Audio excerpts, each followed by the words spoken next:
Welcome to K times news బులెటిన్ల ముందుగా headlines. రుణం చెల్లించలేదని రైతులపై బ్యాంక్ అధికారుల దౌర్జన్యం. రైతు ఇంటి తలుపులు తొలగించిన బ్యాంక్ అధికారులు. తిరుమల లడ్డులో కల్తీ నెయ్యి దోషులను వెంటనే శిక్షించాలి. ములుగు జిల్లా కేంద్రంలోని సీసీటీవీ కమాండ్ కంట్రోల్ రూమ్లో సీసీ కెమెరాలను ప్రారంభించిన మంత్రి సీతక్క. మహిళలకు ఉచిత బస్సు ప్రయాణం వలన రిక్వెస్ట్ స్టాప్లో బస్సులు ఆపడం లేదంటున్న విద్యార్థులు, మహిళలు. అంతరాష్ట్ర గంజాయి ముఠా అరెస్టు. రూపాయలు 2.25 కోట్ల విలువ చేసే గంజాయి స్వాధీనం. బంగాళాఖాతంలో బలహీనపడిన అల్పపీడనం.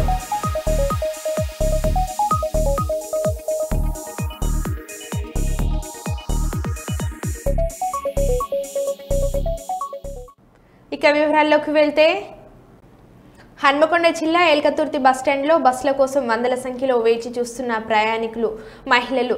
ఉచిత బస్సు ప్రయాణం వలన రిక్వెస్ట్ స్టాపుల్లో బస్సులు ఆపడం లేదంటున్న విద్యార్థినులు, మహిళలు. కిక్కిరిసిపోతున్న బస్సులు, తోపులాటలో బస్సులు ఎక్కుతున్న విద్యార్థులు.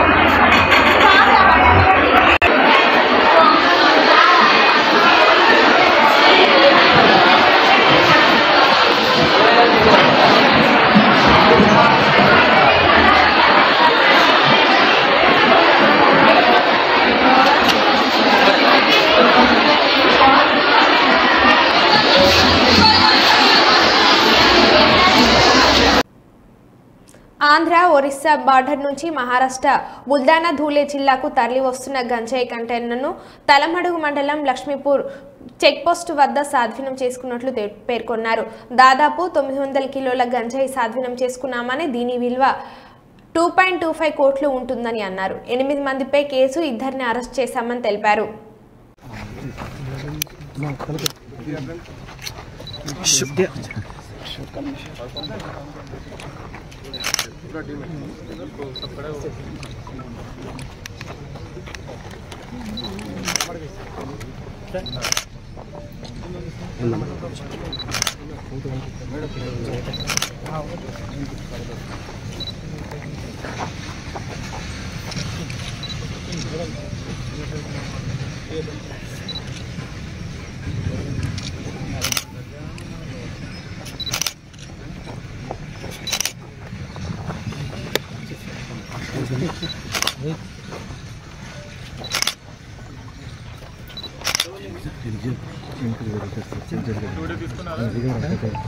లాస్ట్ 5 years ఇంత పెద్ద సీజన్ జరగలేదు ఆదిలాబాద్.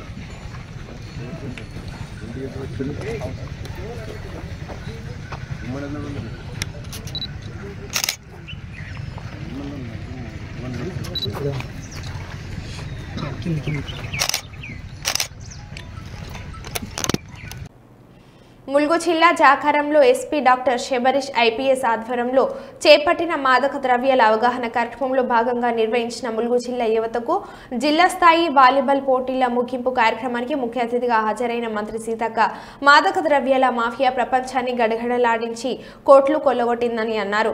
మాదక ద్రవ్యాల మత్తులో లైంగిక దాడులు, హత్యలు చేస్తున్నారని, పెద్దపల్లిలో చిన్నారిపై లైంగిక దాడి, హత్య ఘటన మనసును కలవరపెట్టిందని అన్నారు. మైనర్ బాలికపై అత్యాచారాలకు పాల్పడుతున్న సంఘటనలో డ్రగ్స్ లేదా గంజాయి కారణమవుతుందని సీఎం రేవంత్ రెడ్డి బాధ్యతలు చేపట్టిన తొలి రోజు నుంచే డ్రగ్స్ పై ఉక్కుపాదం మోపుతున్న విషయాన్ని సీతక్క గుర్తు చేశారు. అనంతరం వాలీబాల్లో గెలిచిన విజేతలను మోడల్స్ తో సత్కరించి షీల్డ్లు అందించడం జరిగింది.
వర్షం లేదు, అంత డేంజర్ ఏం లేదు కదా అని ఆ రోజు నైట్ హైదరాబాద్లో ఉన్నా.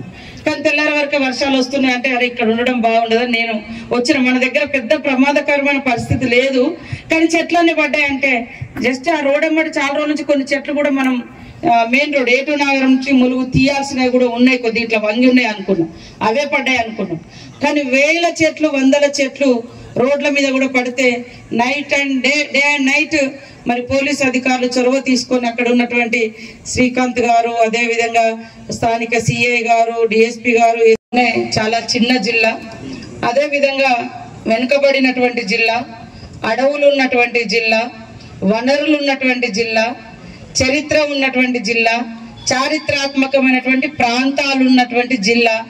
ఈ రాష్ట్రంలో మరి గ్రేట్ మనకు ఇటు రామప్ప వరల్డ్ హెరిటేజ్ గా గుర్తింపు పొందడం, సమ్మక్క సారలమ్మ మరి ఏషియాలోనే ఆదివాసీ ట్రైబల్ బిగ్గెస్ట్ ఫెస్టివల్ గా ఉండడం, మరి ఈ రాష్ట్రంలో జరుగుతున్న వాలీబాల్ టోర్నమెంట్ కి ముఖ్య అతిథిగా వచ్చేసిన రాష్ట్ర మంత్రివర్యులు డాక్టర్ ధనసరి అనసూయ సీతక్క గారు, minister of state water supply, women and child welfare గారిని, ఐపీఎస్ ఎస్పీ ములుగు గారిని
ములుగు జిల్లా కేంద్రంలోని సీసీటీవీ కమాండ్ కంట్రోల్ రూమ్ లో సీసీ కెమెరాలను ప్రారంభించిన మంత్రి సీతక్క.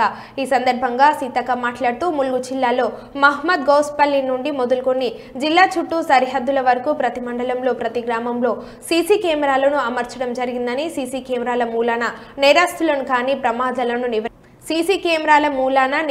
కానీ ప్రమాదాలను నివారించేందుకు సులభతరం అవుతుందని, ములుగు జిల్లా పర్యాటక కేంద్రంగా రామప్ప దేవాలయం, ఆసియాలోనే అతిపెద్ద జాతర శ్రీ సమ్మక్క సారలమ్మ వాచేడు వాటర్ ఫాల్స్, శ్రీ లక్ష్మీ నరసింహస్వామి లాంటి అనేక పర్యాటక కేంద్రాలు ఉన్నాయని, పర్యాటకుల రద్దీ దృష్ట్యా ఎలాంటి ప్రమాదాలు జరగకుండా మూడో నేత్రంగా సీసీ కెమెరాలు పనిచేస్తాయని, నేరం చేయాలంటే నేరస్తునికి వణుకు పుట్టాలని మంత్రి సీతక్క అన్నారు. ఈ కార్యక్రమంలో జిల్లా ఎస్పీ డాక్టర్ శబరీష్, ఐపీఎస్, జిల్లా పోలీస్ అధికారులు, additional SP, OSD, DSP, CI, ఎస్ఐలతో పాటు పోలీస్ సిబ్బంది పాల్గొన్నారు.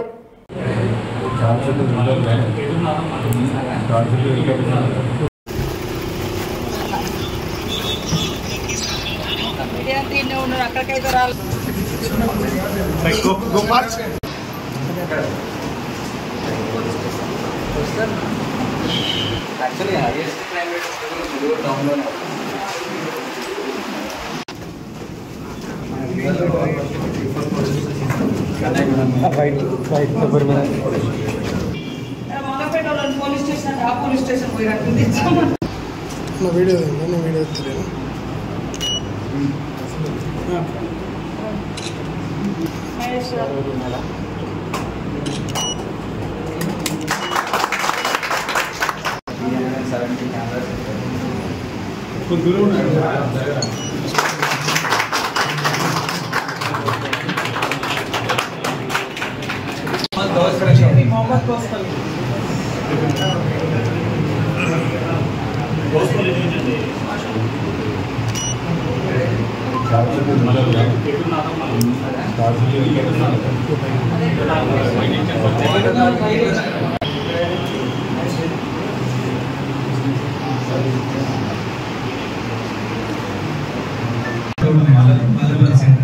Next Bandarupalli export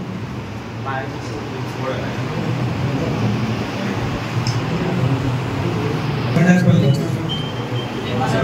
hospital next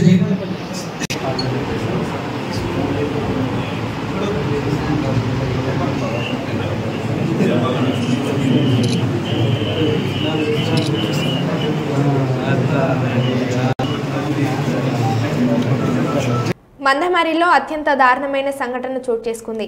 శ్మశాన వాటికను కబ్జా చేసి ఫ్లాట్లుగా మార్చిన వైనం.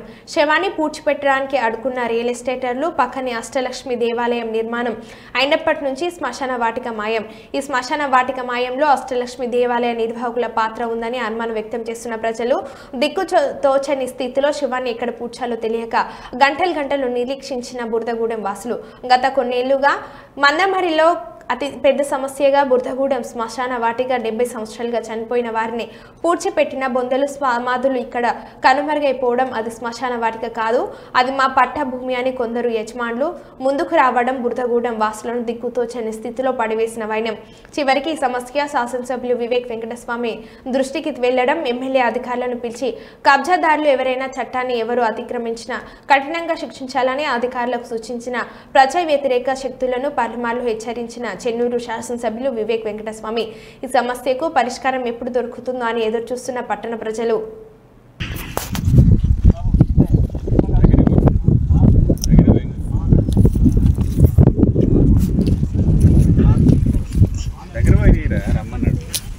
పోతున్నా ఒక్క నిమిషం దగ్గర వాళ్ళ దగ్గరికి వస్తాను ఇలా మనం దగ్గర కూడా అవసరం లేదు. టాకింగ్ వాయిస్ కూడా పెట్టు, ఇప్పుడు మాట్లాడేది కూడా దాంట్లో పడాలి.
వరంగల్ భూపేష్ నగర్లో గ్యాధారి చంద్రయ్య అనారోగ్యంతో మృతి చెందాడు.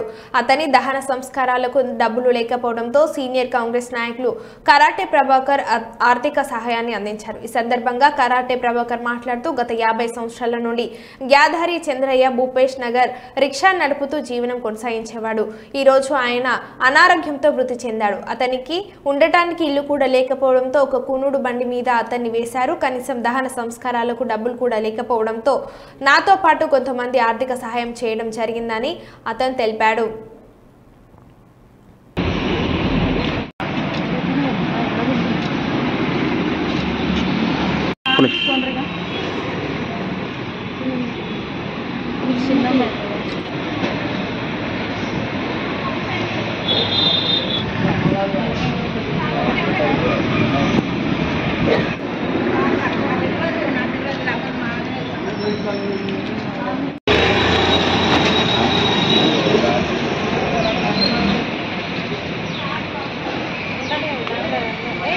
కరాటే ప్రభాకర్.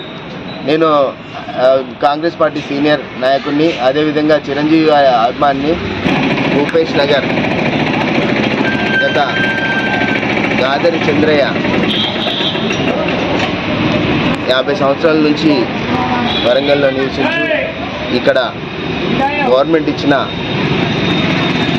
పట్టాలు ఆ రోజు బసర సారయ్య గారు ఇవ్వడం జరిగింది.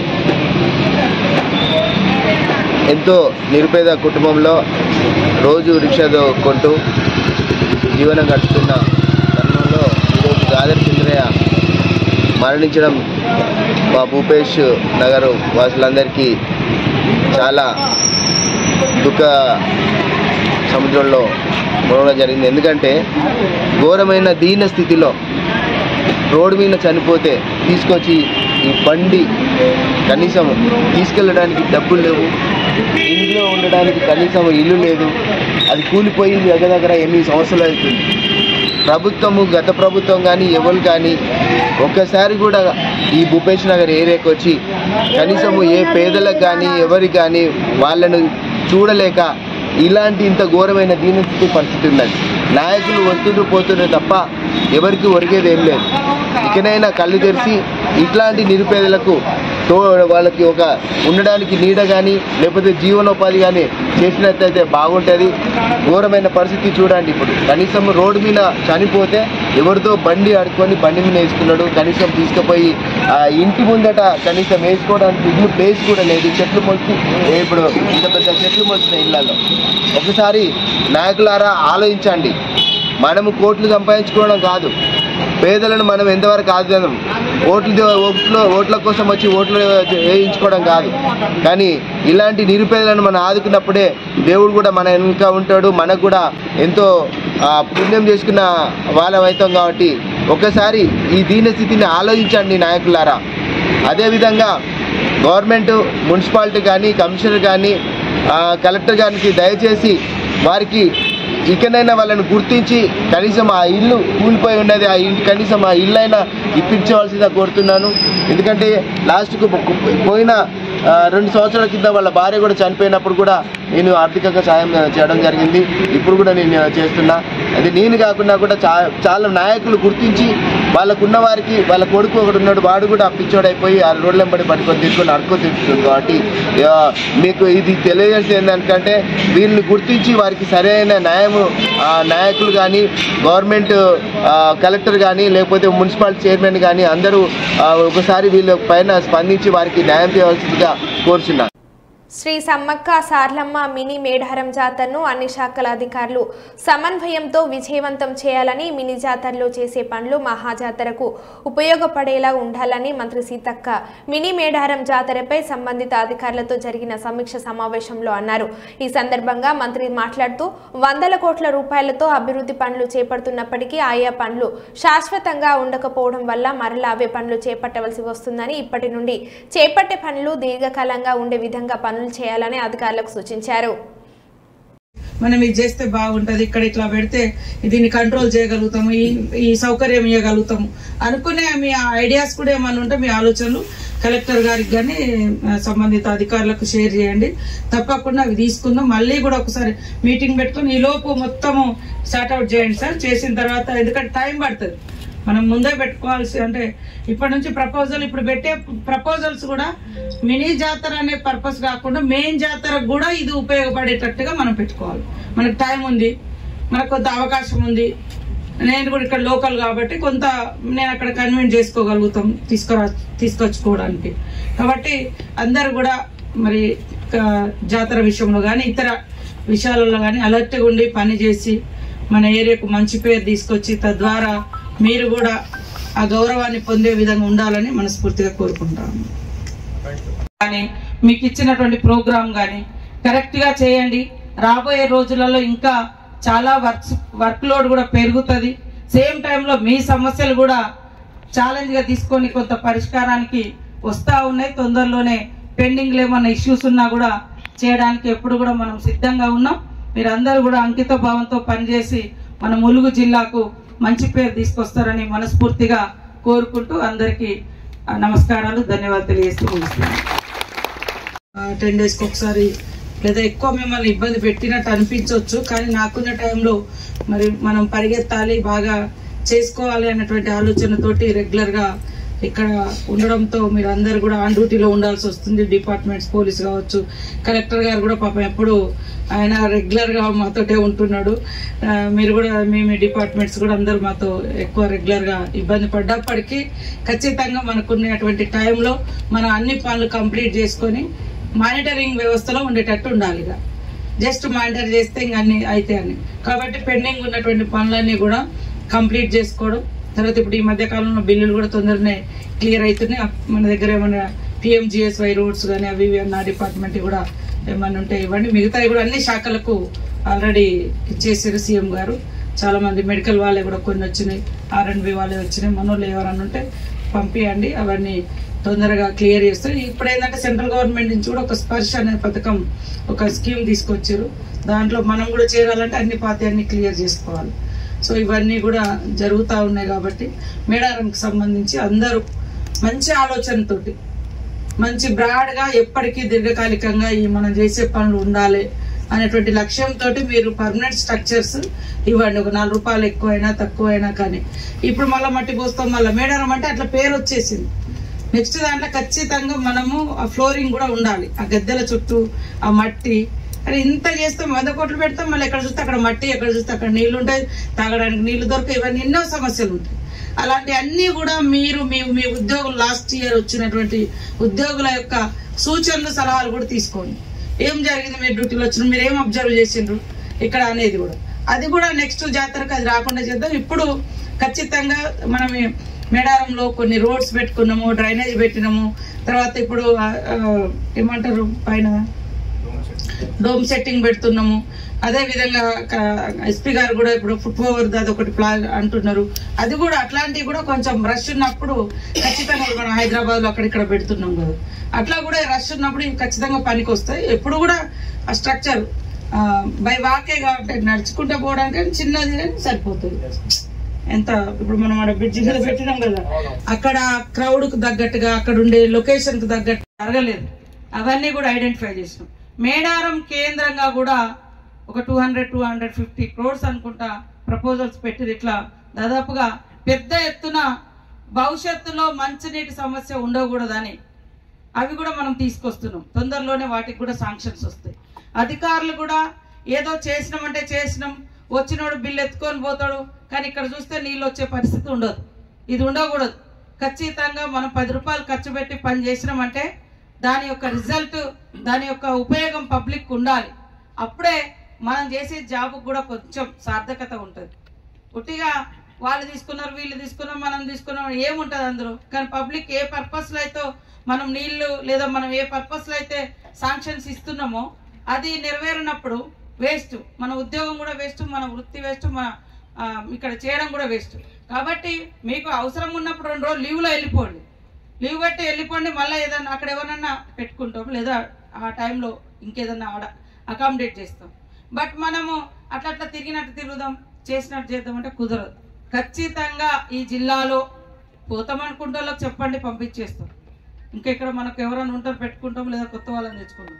కానీ డ్యూటీలో ఉండి పబ్లిక్ని ఇబ్బంది పెడితే మాత్రం నేను ఇంట్లో కూర్చొని పనిచేసే వ్యక్తిని కాదు. వాస్తవం మీకు అందరు తెలుసు.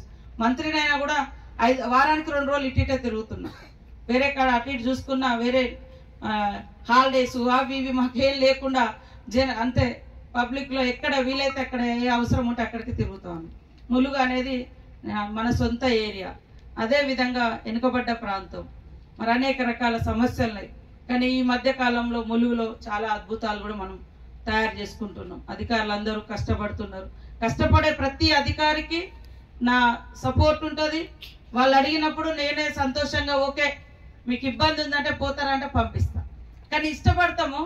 కానీ ఆయన మంచి అధికారి కదా, బాగా పనిచేసింది కదా, ఒకవేళ నేను వెళ్ళిపోతా మేడం నీకు ఇంత సర్వీస్ చేసిన కదా అంటే ఆ సర్వీస్ చూసి మీరు అడిగిన కాడికి ఇవ్వగలుగుతాం. హైదరాబాద్లోని టూరిజం ప్లాజాలో జరిగిన సమగ్ర కులగణన బీసీ రిజర్వేషన్లు పెంచాలని బుధవారం విస్తృత స్థాయి సమావేశంలో కామారెడ్డి బీసీ డిక్లరేషన్కు కట్టుబడి ఉంటామని మహేష్ గౌడ్ అన్నారు.